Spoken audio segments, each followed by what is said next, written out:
Everyone knows that the hook of a social media video is the most important part, but how does that apply to your website? Well, we built, studied, and launched hundreds of websites, and the highest converting ones follow one of these 6 simple frameworks. We call these website hooks, and they are the most effective at generating ROI-driven websites. So I've given each of these 6 hooks names, identified why they work, and together in this video, you and I are going to break them down. If you guys are new to this channel, my name is Andy Milligan, founder of MMG Design in Columbus, Ohio. We specialize in B2B web design and content strategy. Without further ado, let's dive on into hook number 1. Hook number 1 is called the Challenger. This website hook goes against the grain. It challenges a common approach and it sets you apart as a solution to the viewer's problem. Now, this one has the potential to be the most powerful on this list, but it's also done wrong so often as well. It tends to be effective on sites and industries that have a very clear persona.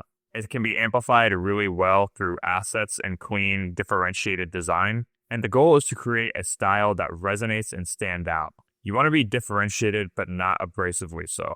A really good first mover on this example is Notion. Most SaaS products are super clean, like a hospital, utilize 1 to 2 strong colors, and have very overly simple, almost boring layout. Notion challenged this belief by using cartoons and only 2 simple colors, black and white. Now, over time, they've created a brand with their cartoony elements and simple black and white colors, and it's even worked its way into their own product. Having such a clean, differentiated design and brand that started from their website translates super well into marketing their own product, which is also UI and tech enabled as well. And again, the reason this works is because bold and differentiation creates contrast, and you only have a few seconds to earn visual interest with your viewers. Sometimes being direct can be one of the best hooks of all. The next hook that converts very well, called the Visionary. This hook shows the buyer the future outcome that they want, and it positions you as the guide to getting them there.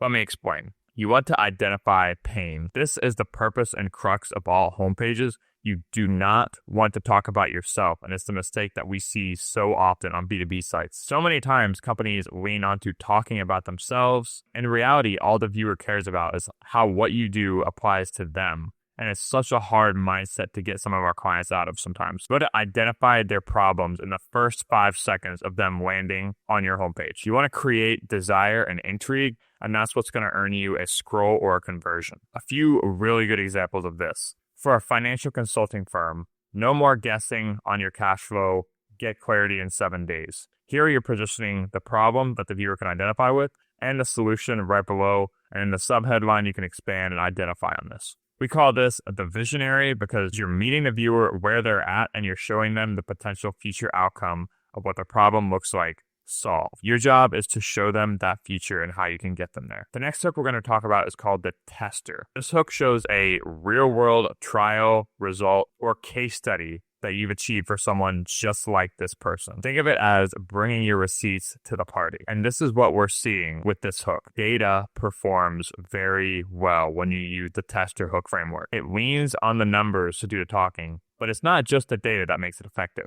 What we're seeing is that there's always some kind of differentiator, some kind of branded element that when you apply data to it, whether it's an interactive animation or some kind of graphic that illustrates the data very well, that's like pouring gasoline on a fire, and it makes this hook a lot more effective for B2B sites. A really good representation of this is having bar charts or clear callouts of your competitors and differentiators in terms of price, value added, or results achieved. If you can highlight this using some sort of clear pricing graphic or have a differentiated color based on the result relative to the others to create a clear contrast, that works very well. And the reason that this hook works is because buyers don't want theories, they want proof. On to the next hook, and this one is what we call the educator. This hook positions you as the guide. It teaches something valuable up front, and it minimizes the time to value from when people land on your site to learning something new that can help them on their journey. It positions your brand as the expert by simplifying a complex problem that maybe even the viewer couldn't rationalize themselves. Now, there is a right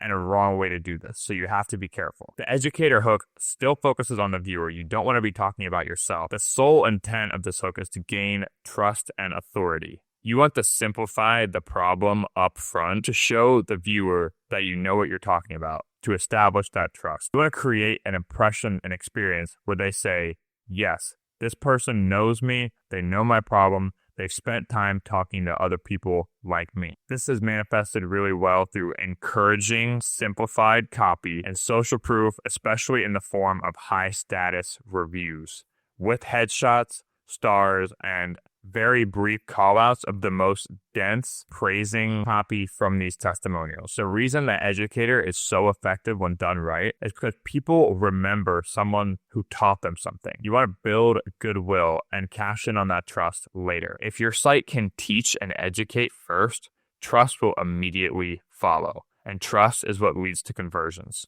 The next hook we're going to talk about is called the showman. This one is out there. The showman hook grabs attention, and it does so in a visual and emotional way. It surprises, delights, and even disrupts with layout, interaction, animation, etc. This is probably one of my favorites. You can get very creative with this, but it is also one we see done wrong the most often. Now, the idea of the showman is to create a pause, to stop scroll. And to be honest with you guys, so many sites that we see follow such a repeatable format and aren't leaning enough on the side of differentiation to actually be effective. You can manifest this 100% through branding and creative elements. And you have to be careful because there's a fine line of overwhelming with this stuff and focusing too much on yourself and not addressing the user's problems, which is the main point of the site. A couple really good examples of how we see this manifested are simple and non-overwhelming animations and interactions. This can be the card layouts, something that adds a really nice small touch but doesn't overwhelm or hijack scroll. Bad examples of this are loading animations and anything that affects loading time or page performance. That serves as a detriment and doesn't add to the value of this hook at all. The last hook you and I are going to talk about is called the analyst. And there's a reason I left this one for last. This hook reveals something that your audience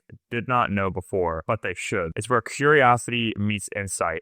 And when it comes to social media videos, if you ever heard of something called the curiosity gap, this is very similar. It's manifested almost purely in the headline and succinct, brief, punchy copy. The goal is to identify their problems in a way that they hadn't framed them previously and add a perspective to it that reframes that emotion. It's going to open the dialogue for the rest of your messaging. But again, you have got to be careful. The key is to not bait or catfish your website traffic. Some of the best examples we see of this on the sites that we've studied are ones that allude to the problem in the headline and address it directly below that in the sub, or even with another asset above the fold that alludes to the problem. Here's a really good example of this. The biggest cost on your balance sheet might not be your payroll. It could be in the internal systems behind them. You identify the problem, you expand on the solution and how it applies to that audience, but you do so in a non-abrasive way. A really good asset that could go with this is a UI element sharing some kind of lost balance, like maybe the color red, to indicate a negative balance on that count. This would create an emotional tie-in that would resonate one-to-one with the copy and the curiosity that the headline creates. And the reason this works is because curiosity creates momentum. When your site reveals something unexpected, you've earned a scroll. Buyers want to hear more, and that's where you can expand on the rest of your message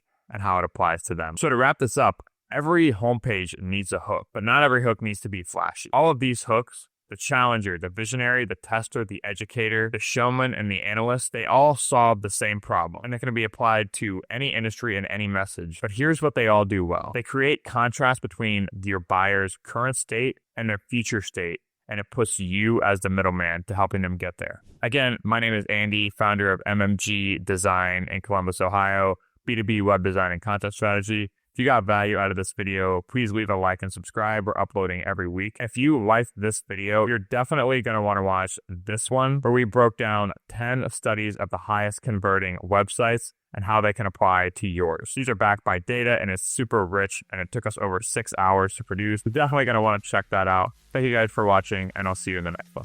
Peace.